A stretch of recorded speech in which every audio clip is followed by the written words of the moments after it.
Olá, pessoal. Em aula, a gente conversou sobre os juros simples e os juros compostos de formas separadas, né? A gente falou primeiro dos juros simples, depois dos juros compostos, e agora a gente vai comparar esses dois tipos de juros de forma que a gente consiga observar como que é o crescimento deles em determinadas situações. Pensando no juros simples, vamos pensar nesse exemplo. O Carlos pegou com um amigo um empréstimo no valor de R$ 2.000. A dívida deve ser paga após 5 meses a uma taxa de 10% sobre o regime de juros simples. E aí vamos primeiro completar essa tabela para a gente ver como que vai ficar. Ao longo dos meses, a gente vai ter isso. 2.200, 2.400, 2.600, 2.800, 3.000. O que está acontecendo com esse crescimento? Está tendo um crescimento de R$ 200 por mês. Por quê? Eu estou calculando os juros de 10% sempre em cima do valor inicial da minha dívida, do valor de R$ 2.000. A partir disso, é onde a gente começa a ter esse crescimento da dívida, de forma linear, sempre no mesmo valor, de mês a mês.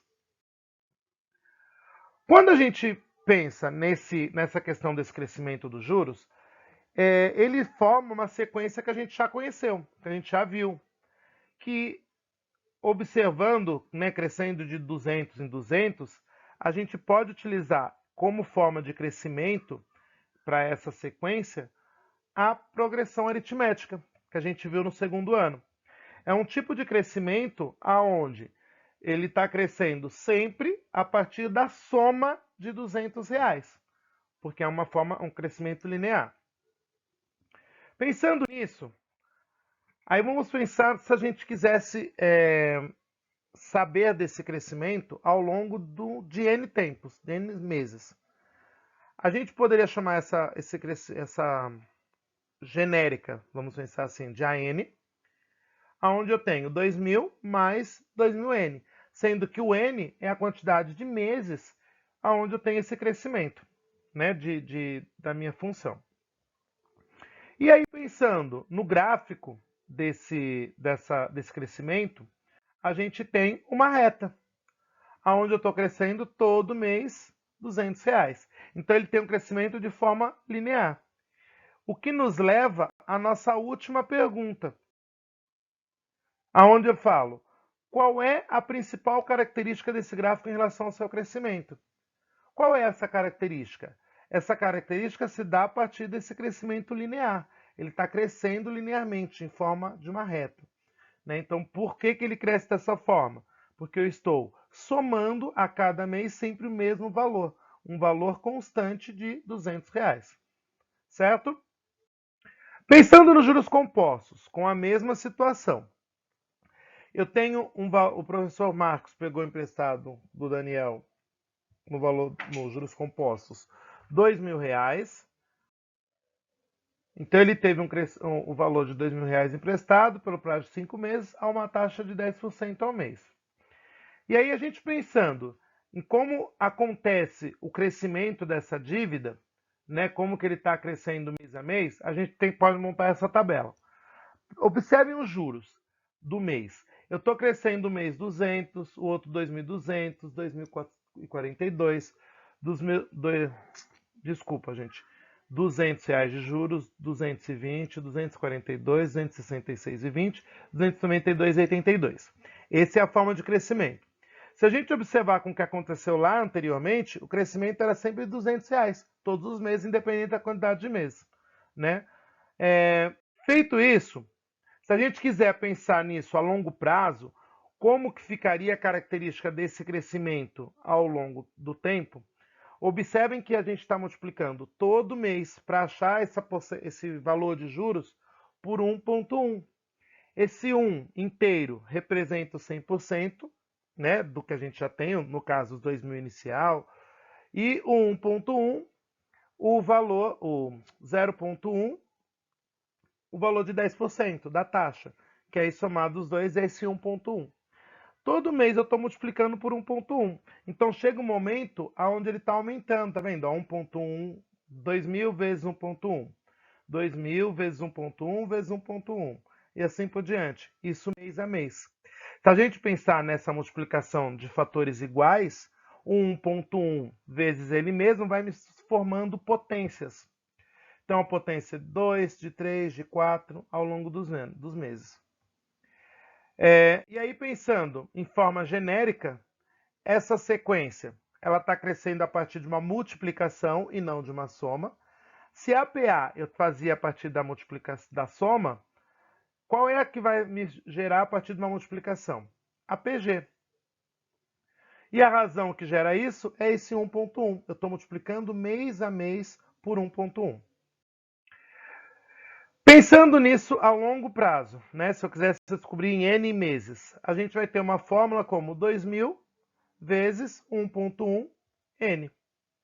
Né? É a forma que a gente encontra aí para determinar esse valor.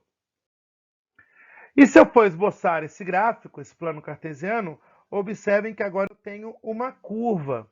Ele já não é mais uma reta como na função do primeiro grau, né? Da função no juros simples. E comparando esses dois gráficos, a gente vai ter esse gráfico dessa forma, onde os juros simples e os juros compostos no primeiro mês eles estão iguais, a partir do segundo mês eles começam a se desligar, começam a ser cada um do seu tamanho, sendo que os juros compostos é um juros que vai ser melhor para quem está emprestando dinheiro e vai ser mais oneroso para quem está pegando dinheiro emprestado. Pensando nos juros simples e nos juros compostos, eu comentei isso com vocês em aula, o juros simples ele é pouco utilizado no nosso mercado financeiro, a maior quantidade de operações financeiras é com juros compostos, mas a gente tem alguns casos de exceção, né, que é onde a gente utiliza os juros simples. 30 primeiros dias das nossas contas de consumo, luz, água, gás, telefone, são contas de consumo, aquelas contas que vêm todo mês. Nos 30 primeiros dias, eles utilizam juros simples, tá? A partir do 31º, juros compostos.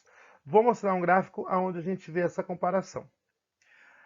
No Poder Judiciário, que é as decisões de juízes, quando o juiz dá a decisão, a partir da decisão dele, a gente só trabalha com juros simples. As contas de condomínio. Então, o seu síndico vai ter que te cobrar os juros por não pagar o condomínio, por exemplo, a partir dos juros simples, tá? Vejam esse gráfico. Se a gente observar a linha azul, é a linha que corresponde aos juros simples. A linha vermelha, ela corresponde aos juros compostos.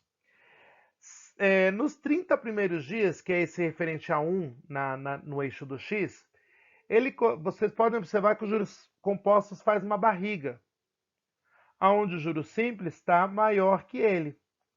Isso representa que nesses 30 primeiros dias, se eu cobrar juros simples, eu vou ter um rendimento maior do que se eu pegar uns juros compostos. Né? Aqui está menor o rendimento. E a partir, quando eu fizer 30 dias, tanto faz eu cobrar juros simples ou compostos, e a partir do 31º, os juros compostos vai se sobressaindo, vai aumentando aí a sua curvatura, tá?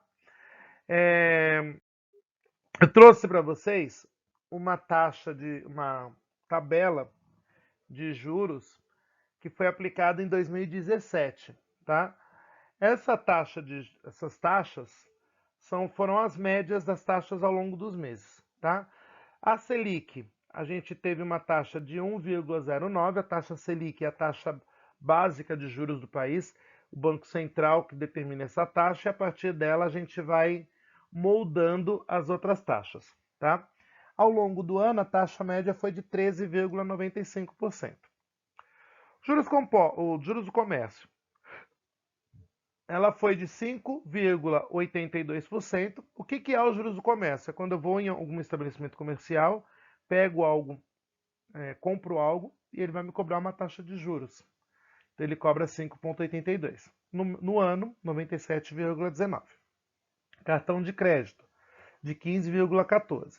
Observe o seguinte, quando eu falo em juros do cartão de crédito, eu não estou falando que é para você ter o cartão de crédito e já está pagando isso. Não. Você vai pagar os juros do cartão de crédito uma vez que você fez a compra. No mês que vem, quando você tem que pagar a fatura, você não paga essa fatura. E aí o banco vai te cobrar essa taxa de juros de 15,14.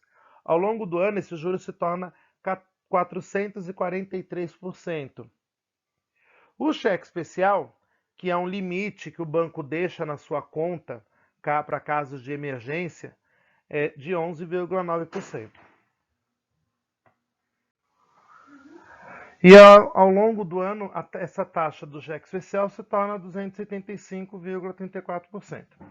O CDC é um tipo de crédito que o banco te oferece, né, tá 2,32%, e ao longo do ano 31,78%.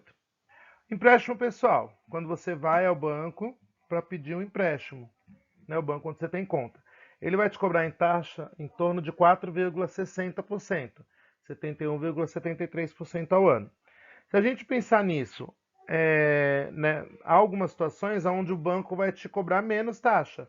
Por exemplo, quando você é pensionista, quando você é funcionário público, em algumas situações do tipo, ou quando você faz um empréstimo consignado, que é aquele aonde o banco já desconta na sua folha de pagamento. E o último caso é o empréstimo em financeiras, que é aqueles outros tipos de banco que eles cobram de você, mas eles não vão te cobrar, eles não vão, nem sempre eles vão pesquisar a sua vida financeira, se você paga direito ou não. Mas para isso eles cobram uma taxa maior, de 8,35%, ao longo do ano 162%. Vamos pensar na situação. Eu estou devendo no cartão de crédito, eu vou pagar 443% ao ano. Será que não compensa eu ir ao meu banco, conversar com eles, tentar um empréstimo pessoal para quitar o cartão, onde eu vou pagar 71%? Então são coisas que a gente precisa pensar antes de solicitar crédito no mercado. Aí eu vou passar para vocês depois um outro vídeo onde eu vou ensinar como fazer o orçamento familiar. Vocês vão pensar numa situação problema que eu vou passar e depois numa outra situação onde a gente vai analisar a situação financeira da casa de vocês, tá bom? Pessoal, eu agradeço a atenção de vocês nesse vídeo. Qualquer dúvida que vocês tenham, pode me mandar ou por e-mail ou na descrição embaixo do vídeo e a gente vai conversando, tá bom? Obrigado e até mais.